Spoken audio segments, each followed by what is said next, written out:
What's up, HHS, and I hope that you're doing well. Today we're going to talk a little bit about Erin's Law. Erin's Law is named after Erin, who was a childhood sexual assault survivor.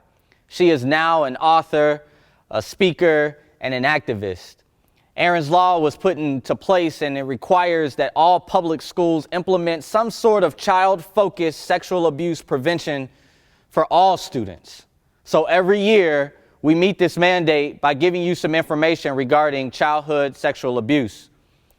This video that you're going to watch is going to give you information and definitions, as well as resources and tips of being able to see warning signs regarding child sexual abuse.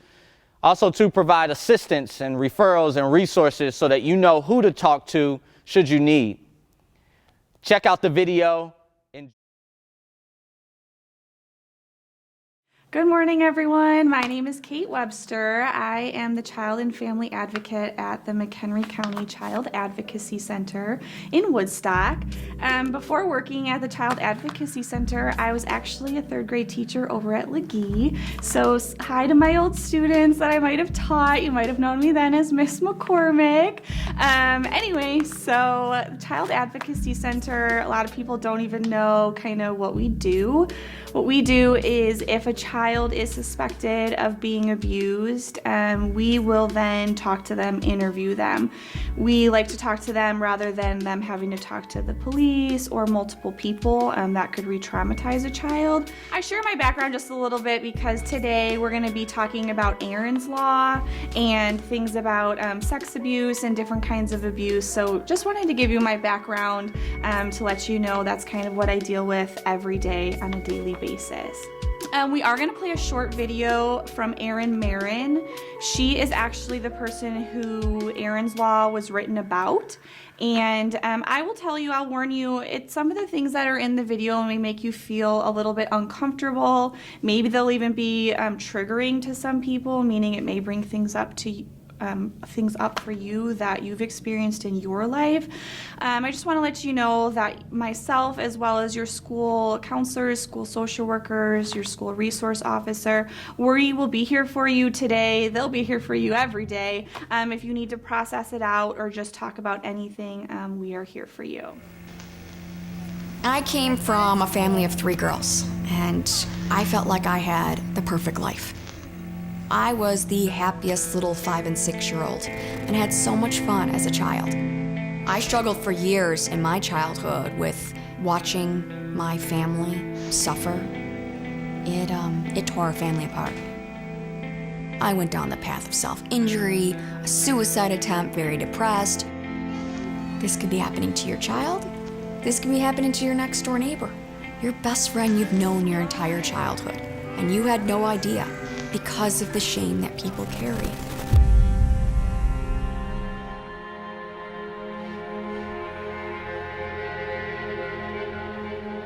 When I was a kindergartner, I had been asked by my best friend Ashley to spend the night. And I was excited, that little kid going off to my first sleepover. And after watching a Little Mermaid, we went into her room to go to sleep. She climbed up in her bed and me on the ground in my little sleeping bag, fell asleep. And eventually I woke up to the bedroom door opening and looked over there, and there her uncle was. I thought he was checking to make sure we were asleep. And instead he closed the door, came down to where I was on the ground, told me to be quiet, and I did. I stayed quiet. He sexually abused me and told me, "This is our little secret. No one will believe you. I know where you live, Erin. I'll come get you." I pinky promised my best friend I would never tell anybody what her uncle was doing. What is your name? Erin. And how old are you? 8. My abuse ended when I was 8.5 and we moved. Suddenly I'm going to a new school, making new friends. Little did I realize by moving was getting me that much closer to the next perpetrator in my life. This time, it was my cousin Brian. Wake up to him sexually abusing me, and for the next almost 2 years, he repeatedly tells me, "This is our secret. No one will believe you. You have no proof that I did this." And I believed it. I believed him that no one would believe me. So I stayed silent because my only education came from these perpetrators. At 13 years old, my 11-year-old sister came to me with the same secret. My little sister blurted out the words, Brian's gross. And I knew instantly what that meant and was just filled with anger and rage.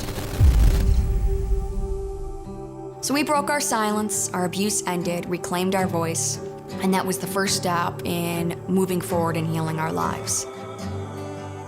Because I had my parents' support and believing my sister and I wanted other people to realize that there is support for them out there as well.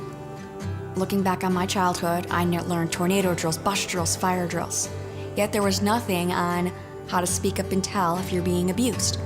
So I created Erin's Law in my home state of Illinois. So in Erin's video, you saw a lot of the abuse that happened to her was when she was a young child. What I'm going to switch gears a little bit here and talk about things where it could be happening to you now as a teenager. So some of the new buzzwords, or I shouldn't say new, but just some of the buzzwords that are common right now are grooming and trafficking.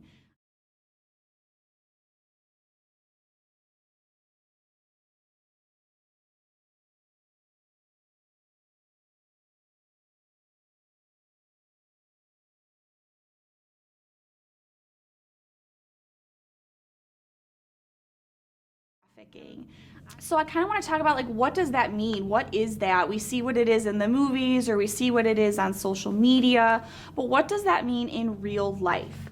And so I think that you guys might be surprised how common that is. It says the National Center for Victims of Crime reports that 1 in 5 girls and 1 in 20 boys are victims of child sex abuse. And when I say child, we just mean anyone under the age of 18. So that could be someone that they're 17 the night before their 18th birthday. And what's kind of crazy is that 3 out of 4 adolescents or teenagers actually know their abuser. So that's just kind of crazy. Like, I feel like that's different than how it tells you in social media. Grooming, what are some signs that you could look out for, maybe even for yourself or especially for your friends here at school? Because I can almost promise you that at least a handful of people within your own school have been groomed, or someone was trying to groom them, because it happens all the time. So what are some signs you could look out for? Maybe one of your friends is newly secretive and they don't tell you anything anymore. They used to tell you things all the time, now they tell you nothing. Maybe they are showing up with really expensive things, purses, shoes, clothing, whatever it may be, or just cash, and there's no explanation of where it came from. Maybe they are in a relationship with someone that's quite a bit older. And even when I say quite a bit, I'm talking even someone in their 20s, because when you're in high school, dating someone in their 20s is a big difference than when you're older, and that age difference doesn't seem so big. If you're in high school and someone is in their 20s, that is a red flag.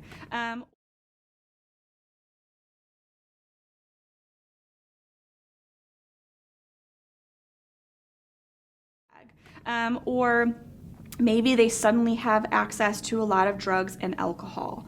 All of those are signs that that person could be being groomed. Now, I'm not saying that if one of those things happens, that if you're 18 and you're dating a 19-year-old, that you must be being groomed. That's not what I'm saying at all. But I'm saying those are very common threads that we see for children that are being groomed. So we honestly have so many cases that come through our center of girls and boys that have been groomed and then trafficked. So a lot of times those go hand in hand, because what would be the point of someone being groomed if the abuser isn't going to make something off of that?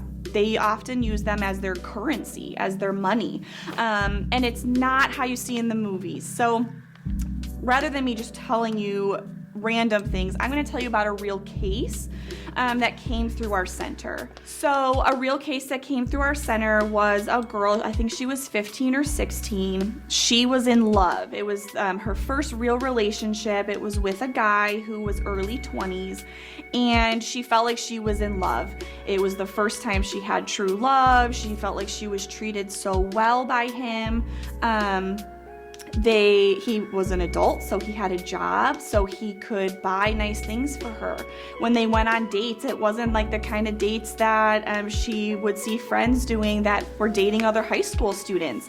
It would be they'd go out for really nice dinners, and then they'd go shopping for her, or they would go out for dinner and he would buy alcohol for both of them, things like that. She thought she was living the dream. She thought this was the best experience of her life. But slowly things started to change. So throughout their entire relationship, they were having sex. She was fine with that. She felt comfortable with that. I mean, on my side of it, the legal side of it, that was illegal. She was only 15. She couldn't consent to having sex with someone in their 20s. But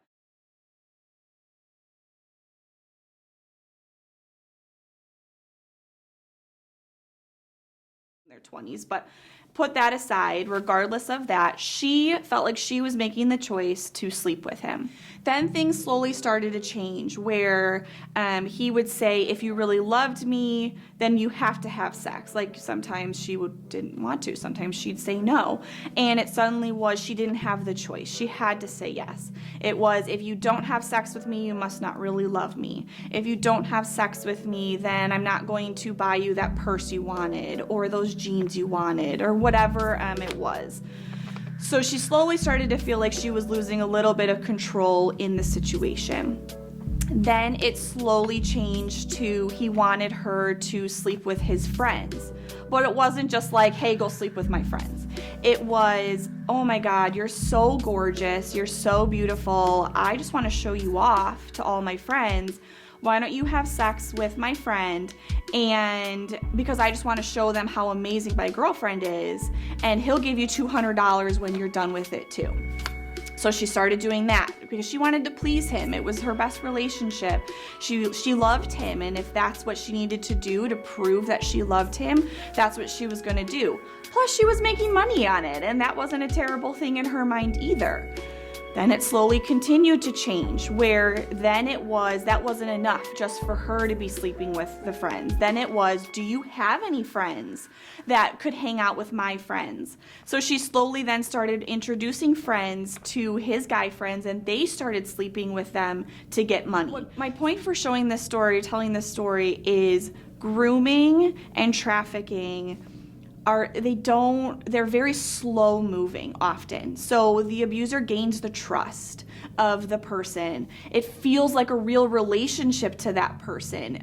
There's good in the relationship. It's not all bad, but slowly they start asking or expecting more things from that child or from that teenager, and that before you know it, things have spiraled so out of control that she eventually, how the case ended up coming to us was some of the girls went missing. They didn't come home. It was her and a couple girls. They didn't come home for curfew, and some of the parents were like, where were they? Where are they? Why aren't they home? Long story short, police found them with these men in their 20s. But they were almost in Wisconsin by the time they found them, and thank God they had been found, because otherwise, honestly, they could have been trafficked, and they could have disappeared in that trafficking world. They had already gained that trust and that power over them that could have gone very badly very quickly. But thankfully, the police were notified and they were taken out of that life. And honestly, when we talked to those girls, they would never in a million years would have said that they had been groomed or trafficked. They felt like that was just a relationship with an older guy, and that was just part of a relationship with an older guy. That's why these videos are hopefully helpful to, tell people like that's actually not normal. That's not something that we should be doing. Okay, so the other thing I want to add about sex abuse in general, but especially trafficking and grooming, is I don't know if maybe I'm dating myself by saying this, but the movie Taken, where that girl is just taken from her home and she's transported across to another country and forced into the sex slavery life. Yes, that happens sometimes, but what's much more likely to happen is that your abuser, your trafficker, your John, that's the person, or actually the John is who buys the sex, but the pimp who is providing you to other people, it's someone you know, it's someone you trust, it's someone you love. That is much more common than how the movies depict it, or sometimes even what you see in social media, like there was a creepy guy walking around Walmart and he was gonna snatch me. That's not as likely as it being someone that you know and you trust. So I will tell you that all of technology and these apps is making grooming and trafficking so much easier, just making, honestly, sex abuse in general, the access to things, so much easier. My guess would be is that all of you, if most of you, if not all of you right now, have some form of technology on you, whether it be a phone or a computer or a tablet.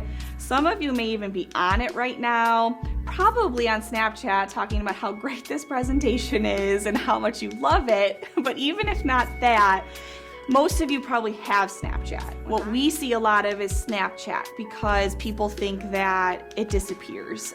So it seems like a safe place to take a nude picture or send a nude picture, request a video of somebody doing something that maybe you wouldn't typically ask for in person.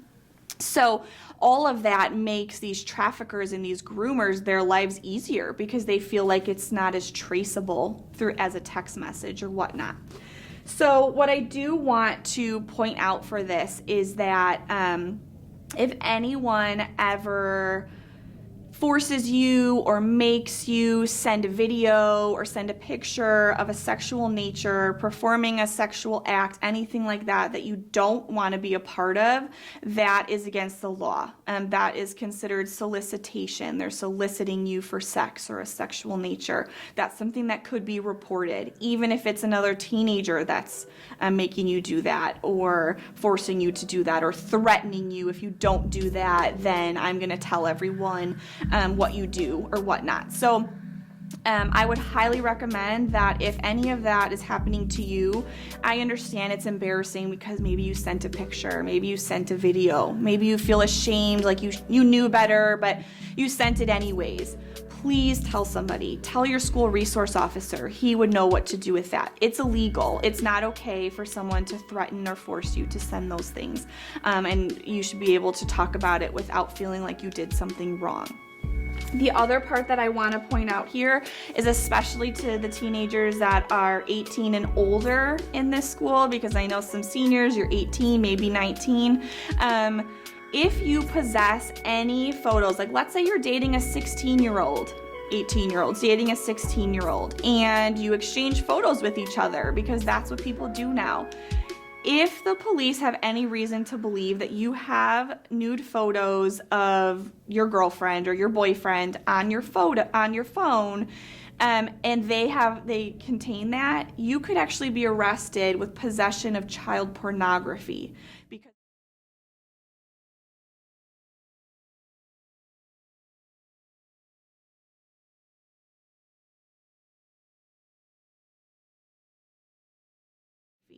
Because if you are 18 and that person is a minor, that is considered child pornography. So I would highly recommend not keeping photos of that nature on your phone or any of your technology devices at all, because it's a felony. You could be arrested for it, and we see it a lot.